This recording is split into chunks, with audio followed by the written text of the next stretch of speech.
Welcome to the Level Up Your Band podcast, episode 19.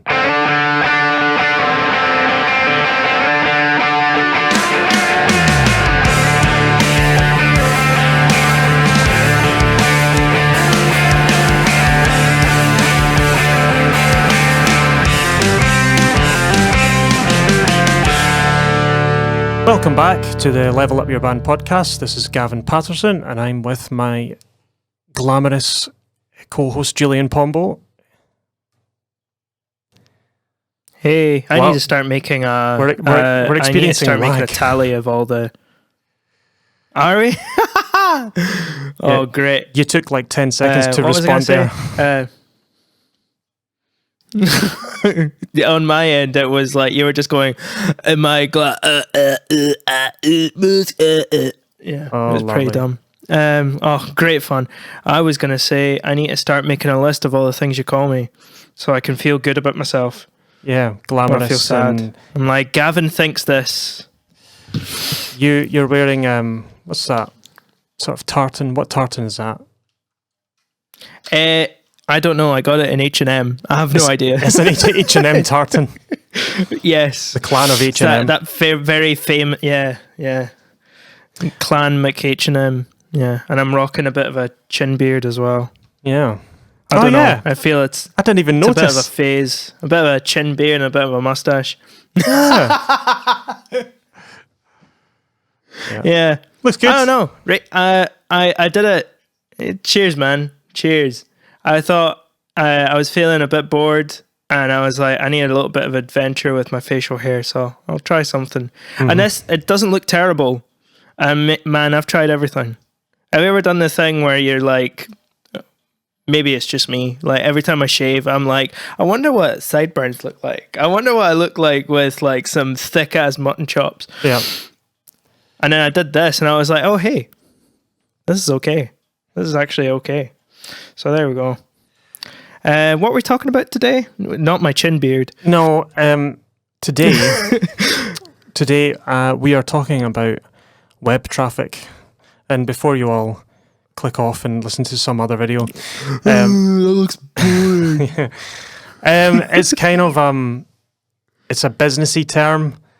Yeah. So you like web traffic and like sales funnels and all this jargon. It can sound a bit, bleh, but it's. We've talked about it before. Probably on the we have talked in about it. the marketing episode. I can't remember what episode that was. It was like episode 5 or 6 or something. It's so important to think about because it's fundamental to your growth as a band. You know, that's the whole point in leveling up and all that. So I've written up some bits and bobs to talk about. So web traffic, assuming that you actually have your band and you are releasing content, that's how you first gain web traffic. There's not much point in thinking about web traffic if you haven't actually made any music yet. That kind of goes without saying. So because of the way things go now, this topic would not make much sense 40 years ago, although rather than calling it web traffic, you could maybe call it public engagement, which did exist and has always existed. So it's people's knowledge or awareness about you and your existence. So instead of like a central spot where people could access you, like now, which is like mobile devices like iPads and what have you, phones, they can access anything they want just from the palm of their hand. Whereas in the past, you had to think, where are the most people going to be in certain areas? Like, I don't know, say posters in the street or adverts on the television or the newspaper or the radio. Like, where the most amount of traffic, where are they going through? Live gigs have always been sort of one of those places where you can speak to lots of people. But now it's so much simpler and much more concise because you can access the majority of your audience on one platform, a mobile phone or a computer, or because of the way online works. So all of these little terms we're using have always been. It's just now much simpler because you don't have to think about all these different forms. Like you can still think on posters and public awareness and like TV and all that, but it's like that's just one part of it. So so we're going to talk about, once you've got web traffic, what you do with it, how you think about it. It can be a little bit daunting if you've got maybe some public engagement and you're not quite sure what to do with it because it's not clear. No one really tells you what you're supposed to do with it. So there's this term, we've talked about this before, about temperature of traffic. And you're like, what? Mm-hmm. What? Like, are people feeling cold? Are people feeling warm? Put on a jumper, turn the heating on. So we'll start with cold traffic because that's kind of where everybody starts. Mm-hmm. So cold traffic is a term used to describe a group of people who have never heard anything about you before. So some band that you've never heard of, you've just heard about them. You are cold traffic. So this is the first time you see someone play live now, and you've never heard of them prior to that, because obviously you can hear of a band and never see them live. So it's someone who maybe has just turned up at a gig, not knowing what to expect, and they just see you for the first time. That's cold. Or someone who has never heard your music before and they just click on play on Spotify on this random band and they go, oh, cool. This is the thing I'm listening to. I've never heard it before. Or someone who's clicked on a video on YouTube. You've never seen anything from this person before. That's cold traffic. So you can get cold traffic by far is the largest group of people. So your typical cold traffic landing spots for a musician type person would be like Spotify, YouTube, live gigs, and potentially Facebook, Instagram, Twitter, blah, blah, blah, blah, blah. Especially Instagram, depending on the hashtags and things like that you use. Exactly, that's kind of, because that's how it works, Yeah. People tend to follow a hashtag and then stuff comes up. Exactly. Like Instagram, out of all the social media, not including YouTube, Instagram sort of will get more random cold traffic, because it kind of learns as well, and then eventually ends up showing you stuff. So Instagram is quite good because you can utilize the hashtag system.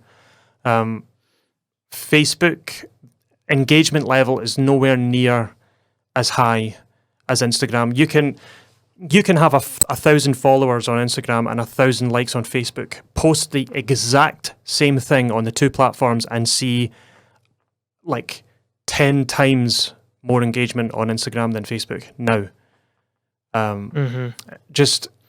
It's just like things rise and fall. Facebook used to be the dominant one, and Instagram has kind of taken over a little bit. In 10 years' time, it will not be the case. So it'll be something else. More, most likely TikTok, probably something like that. Yeah, that's what I'm prophesizing anyway. No, you're probably right. You've heard it here, folks. 2030. TikTok's already really big, but we're boomers. That's why we're not talking about it. I have no idea. I've never used it, but I'm well aware of it. I'm aware of it. I just don't understand it. Yeah, I'm scared of it. It gives me the fear. I've heard of people who have used TikTok to gain awareness for their brand, music. Yeah, actually, there is a band that I know that it was quite clever. The band's called Ludic, Ludic. Yeah, and it's a trio, and they released a single recently, and they basically used a part of their song and started a TikTok campaign, getting their fans to sort of make like TikToks around this one snippet of their song, and yeah, basically it sort of became a thing. Yeah. And it's a thing that people are doing now. So for the young'uns there who understand, young'uns, I'm only 25. I know. People who are like 5 years younger than me, you can totally do that. Yeah. It's like it doesn't really matter what it is, what it is going to be, as long as you're there, as long as it's the place where people are at. Because people are like, oh no, Facebook's dying, blah blah blah. Who cares? It just like things come and go. Like the most popular form of, most widely spread amount of information was a newspaper at one point, and then it became radio, and then it became television, and then it became internet, and then social media came out, and it was platforms like MySpace and Bebo, and then Facebook, and it just keeps everything keeps moving, and it just keeps on evolving. The people are still there. You just need to find where they are, I would say. Yeah. So cold traffic. Usually you get large amounts of people looking at videos, and I would say the majority of the people watching the video are going to just forget about it after they've watched it once. Probably the vast majority. If your content is extremely good and really cool, you'll get more engagement. If your video is kind of boring and kind of generic and doesn't really say much, it's just going to kind of be blah, vanilla, which is why we're always saying, like, right from the get-go, from songwriting, you want to have a thing that you do and do that thing really well, because someone will like it. So if it's quirky, and you might attract less people, but they're going to be like so into that thing. Like you were talking about that before, how you're into like really extreme, like strange genres and stuff, but that's really cool. Well, I don't know about extreme. Just I certainly have an eclectic music taste, but yeah, totally. I think it was I can't remember the exact quote, but it was basically David Bowie more or less said, like, when you start playing to the audience and you start writing for the audience, that's when your art has basically kind of failed, because you're just pandering. Yeah. And pandering never works. Yeah. So back to the cold traffic. Once that person has heard of you, whether it's Spotify or they've seen a YouTube video, they've been to a live gig and they've went, well, they're really quite good. They now become warm traffic. So warm traffic means that the audience already knows who you are, and they're potentially eager to consume more of your content. So the typical warm traffic landing spots are pretty much the same as the cold traffic landing spots, but they'll probably subscribe to more of them. So say someone arrives at a YouTube video and they go, cool, YouTube video. They've watched it. They're done with that. They'll maybe move on to another YouTube video and go, oh, cool. I actually quite like this band. I wonder if they have a Facebook page. So they're warm. They've just made a decision. I'm going to look for this. Yeah. Do they have a Facebook page? Yes, they do. Like. Do they have an Instagram page? Yes. Subscribe. I might subscribe to their YouTube channel because I want to be notified of future videos. I wonder if they have a Spotify profile. Yeah, they do. Follow, and then they download your stuff. So that's warm. So they're now engaging in more than one cold traffic landing spot. So that's the difference between cold traffic and warm traffic. Is basically the warm person will decide, I like this thing, and I will subscribe to more of what they have to offer. They're not necessarily ready to make any purchases or part with any money. They're just consuming your free stuff. And that's good. That's where you want them to be. So they might even take maybe small actions, like they might end up on your Bandcamp page, and they might buy an album or a single, and they may even purchase or a an gig EP ticket. or whatever. Maybe, yeah. And this point in the sort of, we'll call this, it's a sales funnel. So that's from the top of funnel being, imagine this big funnel, a funnel like an upside down triangle. So the top of the funnel is like the widest part of the funnel. Like that's where the most amount of people come in. So a large group of people come into the top of your funnel called cold traffic. In the middle of the funnel, that's when they kind of select themselves out. So some people might go, like it might be a clickbaity title and they go, oh, what's this? And then they look at it and it's not really for me. I'm out of here. They're gone. So they get weeded out of the funnel. The ones that remain sort of circulate around in the middle of the funnel, and they're sort of looking at all your other stuff and engaging in it, and this is quite cool. So then they get transferred down to the bottom of the funnel, which is what we're going to get onto next, is hot traffic. Those people, and of course, down the funnel, at the bottom of the funnel is the smallest part of the funnel. It's just this wee bloop at the end. But that traffic is the most valuable traffic, and there's less of them, usually, most of the time. So the most crucial part is trying to get the warm traffic to become hot traffic. And there's only one way of doing that, and it's you have to keep producing engaging and exciting content. If your stuff is boring and you're not releasing a lot of stuff, people will just disappear. They'll become cold again, and bye-bye. That was that band I heard of once or twice, and that's it. So they need to basically start from the ground up, which is frustrating. Yes. So people take different amounts of times to get to the hot traffic position. Some people take forever, and some people are dead quick. Some people are quite impulsive. They might go, like, take, for example, an advert you saw for a guitar. There's some people will see an advert for a guitar and go, nice guitar, scroll, done. And then they maybe see it again and go, that's that guitar again. I'll maybe click through. Oh, it's this amount of money. Okay, cool. A month later, they might get an email. And maybe it's 6 months down the line. Okay, I'm thinking of maybe buying this guitar. 9 months later, they buy the guitar. Whereas you get some people who go, oh, look at this guitar ad. Oh, click through. Oh, it's only this. Click through. Buy immediately. Done in one go. So they just went from cold to hot in like zip. So fast. You just described me, man. That's shocking. So everybody's different.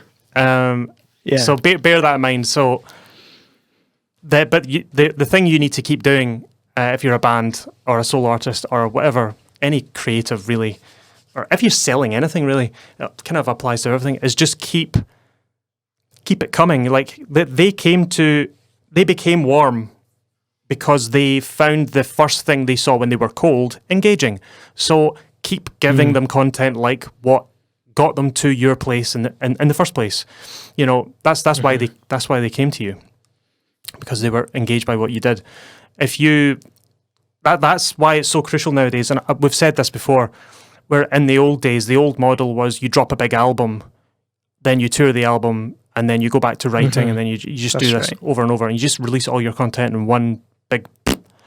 Where I would say the model now is more suited to drip feeding content, so that you can have that nice warm traffic and just keep warming them up and keep releasing good stuff, and you're just forcing them to the bottom of the sales funnel.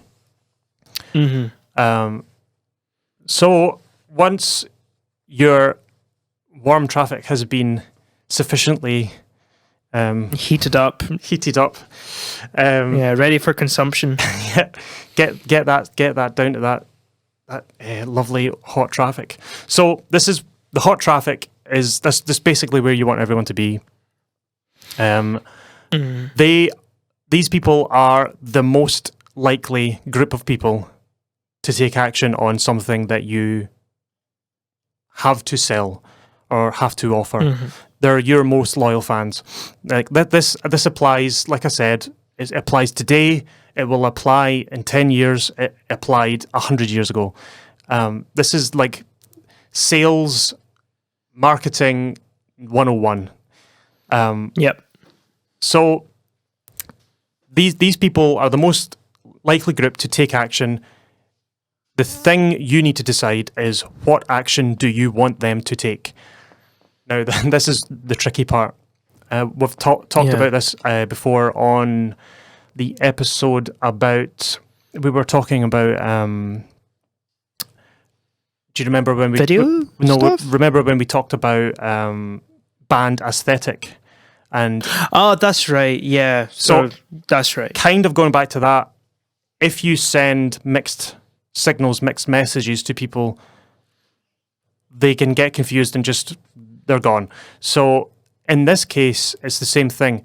If you want them to take an action, make sure that message you're sending them is clear and concise and simple to understand. If you're asking them to do 10 different things, they're just going to go blah, blah, blah. No.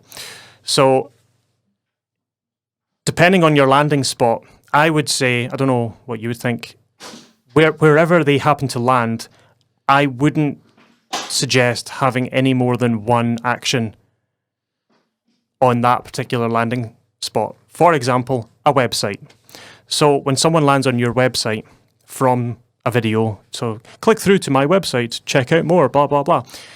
When they get to the website, the purpose of that website should be forcing them to take an action.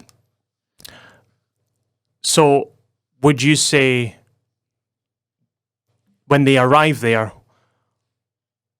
would one action be too little, or maybe less than 5?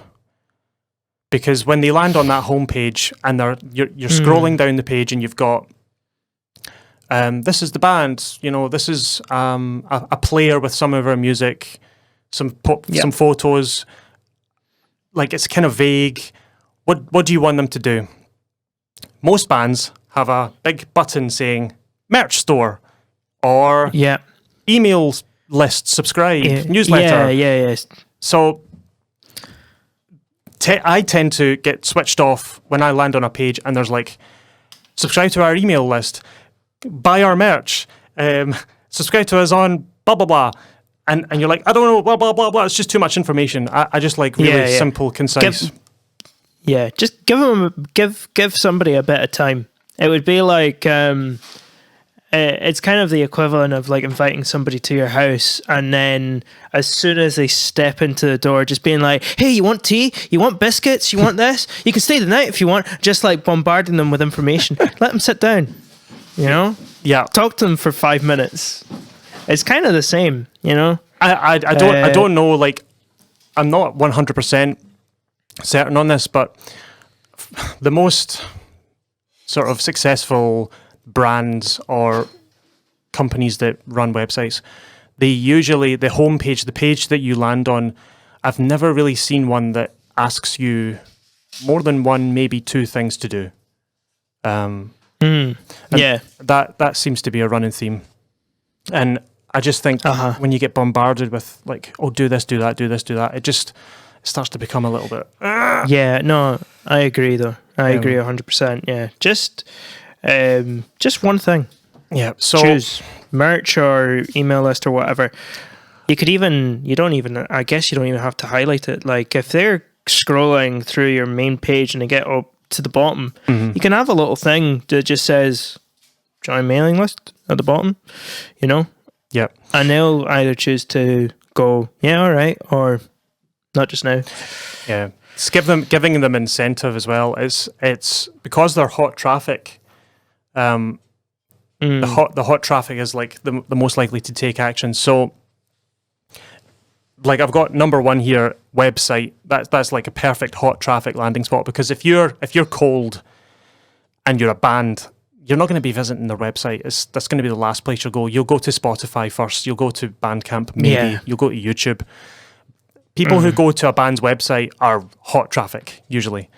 It's not a place... Like, if you're cold/warm traffic will go to a website if it's an advert for a guitar, because if you see an ad for a guitar, you're going to click through to the website.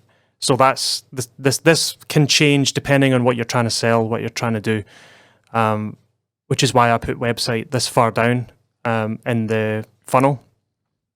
Aye.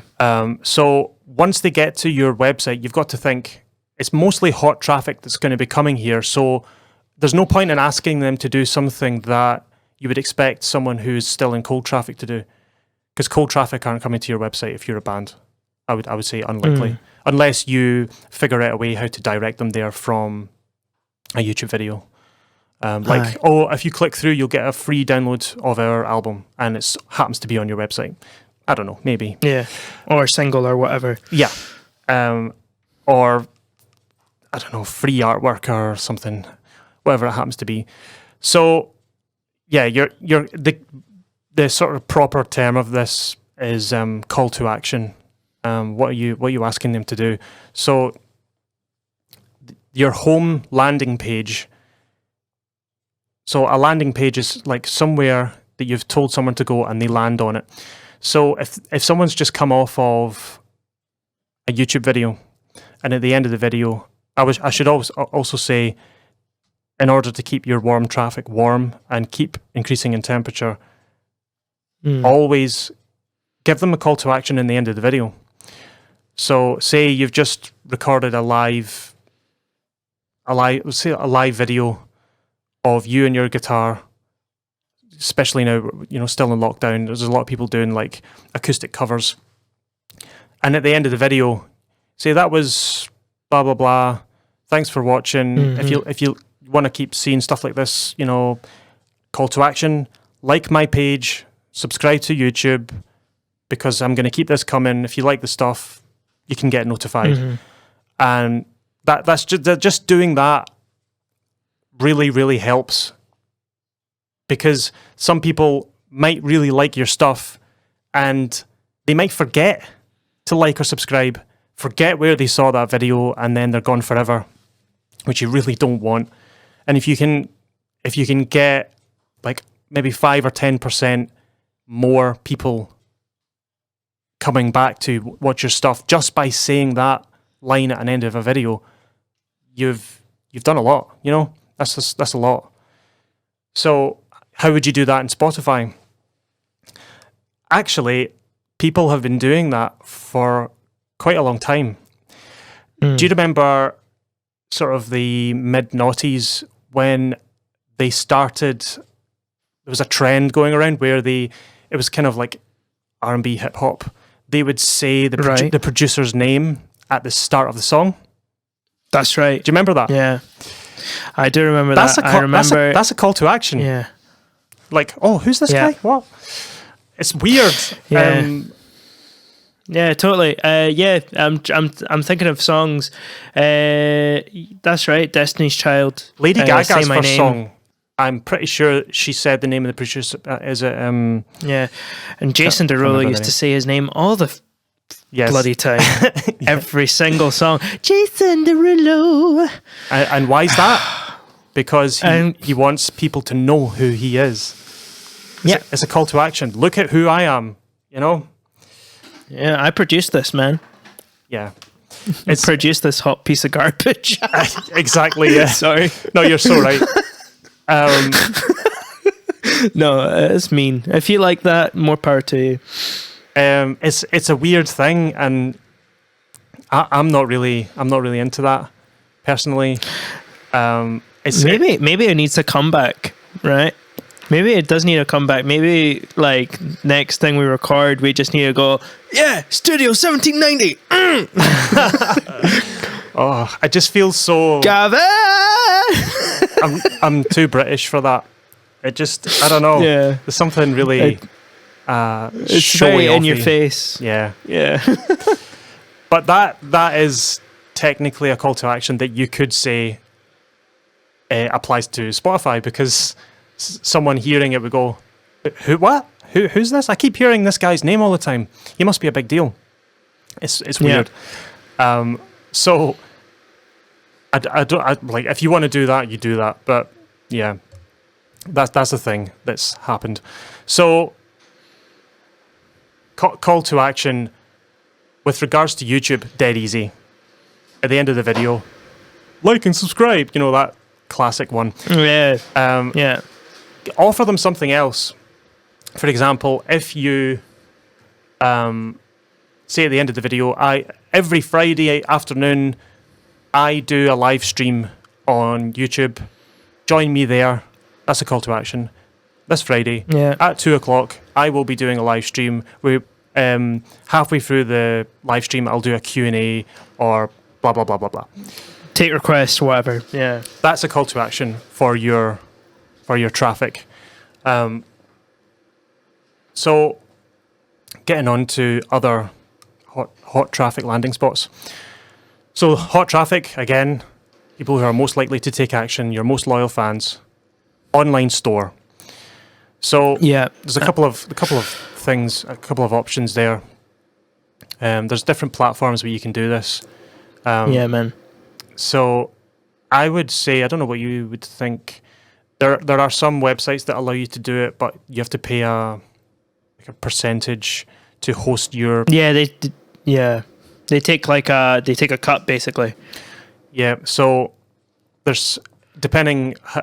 I'm assuming if you're thinking about merch or you have merch, you can either do that. There's some deals out there where you can either just order up, say, 40 t-shirts and 100 CDs and have just stock sitting in your house and you sell it, mail it out from your house.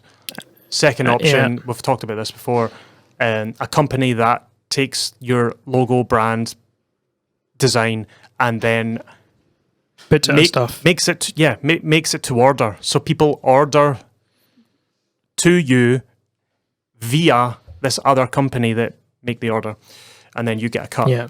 So there's many different ways of doing that, but it's how you direct that traffic that we're really talking about just now.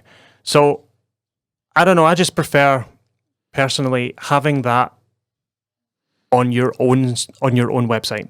That way you have all the control. I think that there are ways for you to sort of. I don't know if Squarespace or Wix lets you do that, but there are companies that sort of that let you.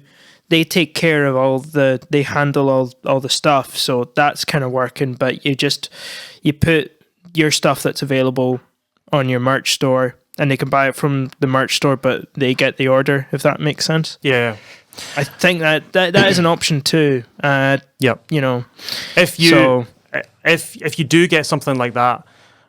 I would recommend having your own custom URL, your own domain. So, for example, if you're using, joeblogstores.com / your band name, when say all your fans, all your hot traffic is going to joeblogstores / your band, and they're buying all your stuff, and Joe Blogs stores go out of business. That domain that people were going to all the time is now dead because the web page is dead, the company's dead, and all of your traffic that were going back and forth to that website they're like, whoa, what happened? So if you could find a way to have Joe Blog Stores / your band and change that URL to www.yourband / store. So that if Joe Blogs goes out of business, all you do is take that domain and go to another person's. You can go to Julian Pombo Stores and then use your old domain. So the website changes, but the website address is the same. So you're covered. That's why I'm always like, you should always get your own custom domain rather than using, www.wix.com / your band name. Always have your own domain. It's more professional, and in case something happens, if you build a community around a certain web address and then the web page that you use goes out of business and you have to change it, then you have to change it on every single platform that you've ever shared it on to update everybody. But if you had the custom domain from the get-go, they're just you could change from Squarespace to Wix or from Squarespace to WordPress, and the address remains the same. Your audience won't know the difference. It might look a little different, but the web address is still the same. So I was just a small point of that I was going to make. Another great landing spot for hot traffic is Patreon. So Patreon is, for those of you who don't know, I think we've talked about this before. Yeah, we touched on it, yeah. Patreon for musicians is really, it's really cool. So the good thing about the internet is any extra cool stuff like unique videos or song demos or rehearsal sessions or extra pictures and extra discounts on merch and all that stuff can be offered on a single platform. Whereas before, you can remember before internet, if you're old enough, you remember like VIP sections and like gigs and stuff, and you had VIP tickets, meet and greets and stuff. All that was done through like telephone, and you would phone up like a ticket company or a box office, and you would have like 3 options. You would have like the low tier rubbish seats, and then you had the deluxe package where you could meet and greet the band, and you had front row seats and all that. Well, all that, you don't need a booking agent. You don't need someone in a box office. You don't need to pay wages to someone answering phones and dealing with all that. You can do it all yourself, and it's kind of like an exclusive members site that you can run yourself really simply on Patreon. So people pay you like a subscription for certain services, and they get included in, you know, whatever you want. It's like you're limited by your own creativity. I really like it. So Patreon, it gives you a chance to take that hot traffic and really focus on them, because like I said, they're your most loyal fans. So keep them loyal, you know? Yeah, for sure. The one thing, a word of caution, I think that should be obvious, is don't become a slave to the Patreon. Of course not. Does that make sense? Don't become a slave to your fans. It's really cool. It's great. You should, like, let's be real here. You should be appreciative of your fans and the things that they do and the support they give you. Like, that's not, we're not saying like, oh, they're just your fans, ignore them. Like, but at the same time, sometimes it can lead people to really go ham with the Patreon and offer things that are just silly, you know, for a silly amount of money. You know, so yeah, just back be to careful like, with that. What would you want? Like, what would you expect? Pay for? Yeah. It's like, and if it sounds too good to be true, then it probably is. Yeah. You know, there's some bands in the past that, if they were still together, I would have paid for their Patreon. You're talking like bands from the 60s, like seeing behind the scenes content. Like, for example, in the last week, there's been a massive court case battle gonna happen over a demo tape of, I think it's Love Me Do or She Loves You, that nobody knew existed. Basically, Jeff Emmerich, the engineer who worked on all of the Beatles stuff, recently died. I think died 2 years ago or a year ago. Apparently took a rehearsal demo session, one of the first ever recordings of She Loves You or Love Me Do, and he took it home with him because George Martin said it was no good. It was just useless. They didn't want to use it for anything. And it's not even Ringo Starr on the drums, like it's pre-Ringo. And it is surfaced that this tape exists. And I think the whole court case thing is Sony want it back because Sony owns all that early Beatles stuff, thanks to Michael Jackson. say Sony. Sometimes, yeah, I love them and I hate them at the same time. Yeah. So the reason why Patreon's so cool is because I think it's like a $5 million court battle or something for this probably crappy tinny recording of a really old song. That stuff nowadays ends up on Patreon, for free, or for so much amount a month, for support. Yeah. It's that kind of stuff, but that stuff really interests me. I love hearing. I'm fascinated by, because you only get to see the final product of anything usually.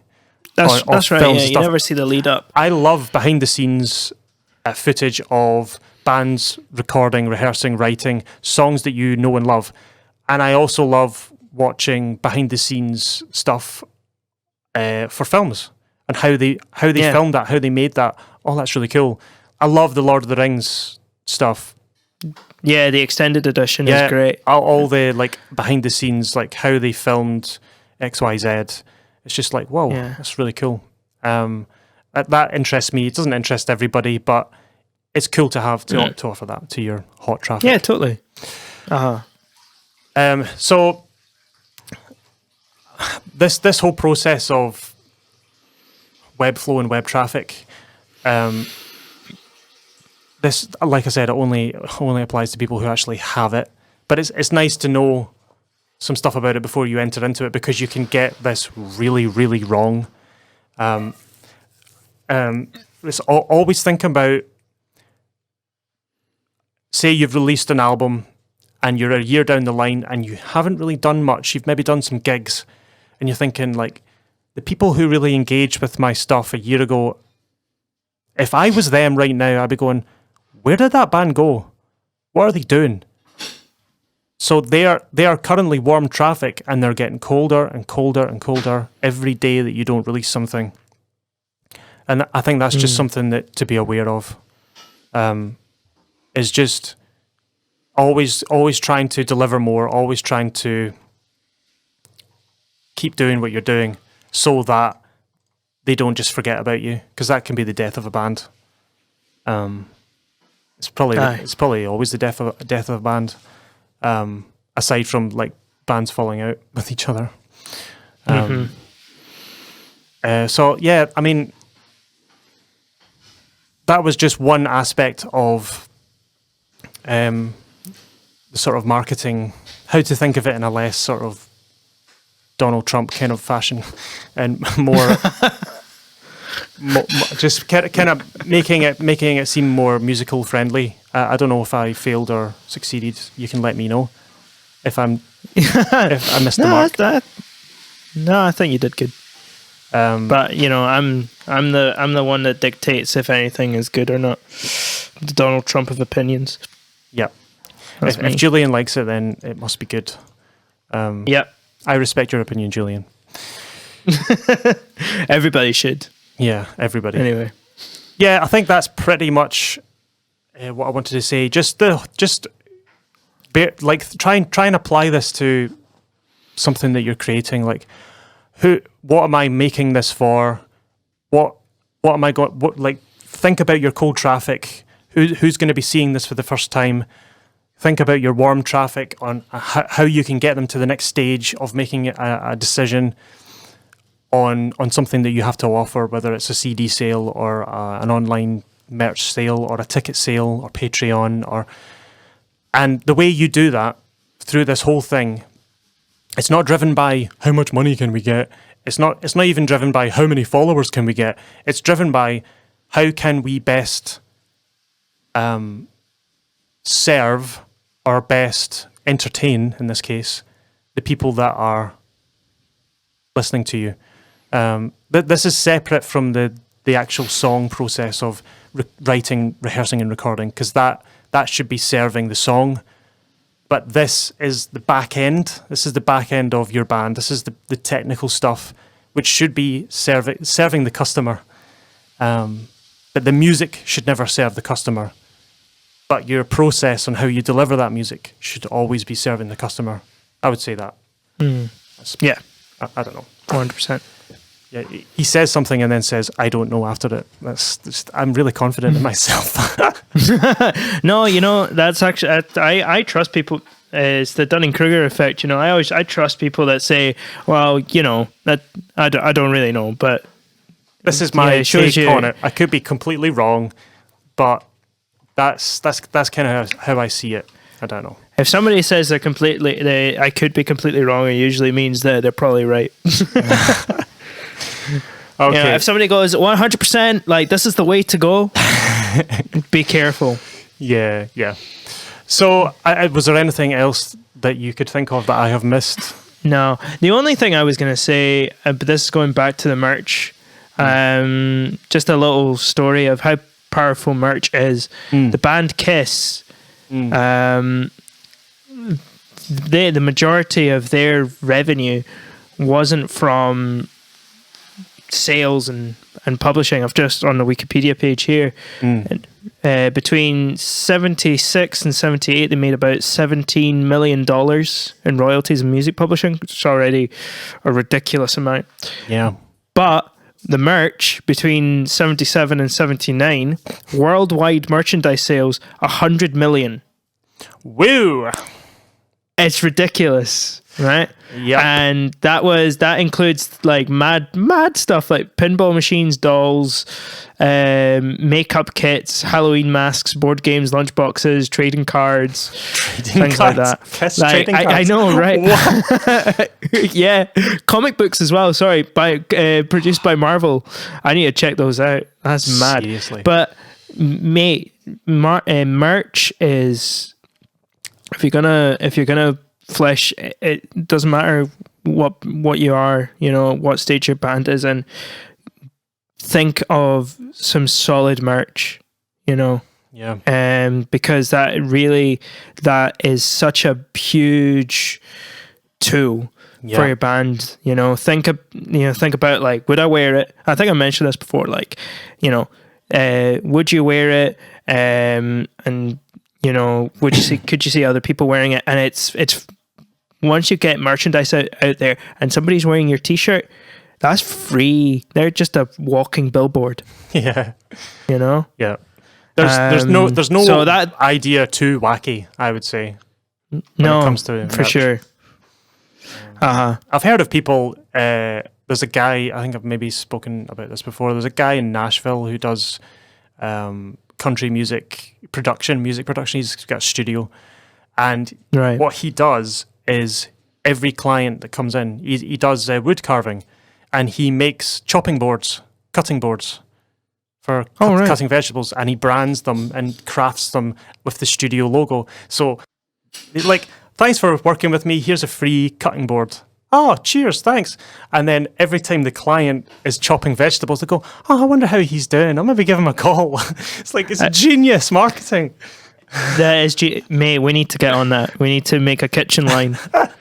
That's how we're gonna win. That's how we're gonna win this game. Yeah, level up your band. Kitchen knives. What is it? Our current demographic. It's perfect.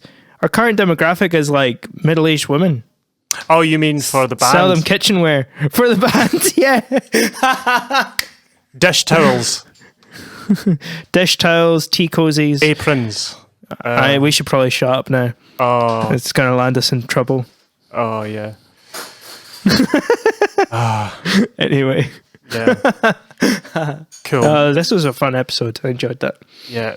So, if there's anyone out there listening to this and is confused about anything or wants to ask any questions or tell us we're wrong, or has any ideas for anything we can talk about in the future, has any questions, we are happy to take all your requests. 100%. You can find us at the usual spots. We are Level Up Your Band on Facebook and Instagram, and we are www.levelupyourband.com, where we have a little contact thing at the bottom. You can send us a wee request and we'll get back to you. But yeah, that was web traffic. hope you enjoyed the episode, and we'll be back next week with something wonderful, I'm imagining. Until then, hope you're all well and doing okay, and see you next time. Bye. Right. Bye.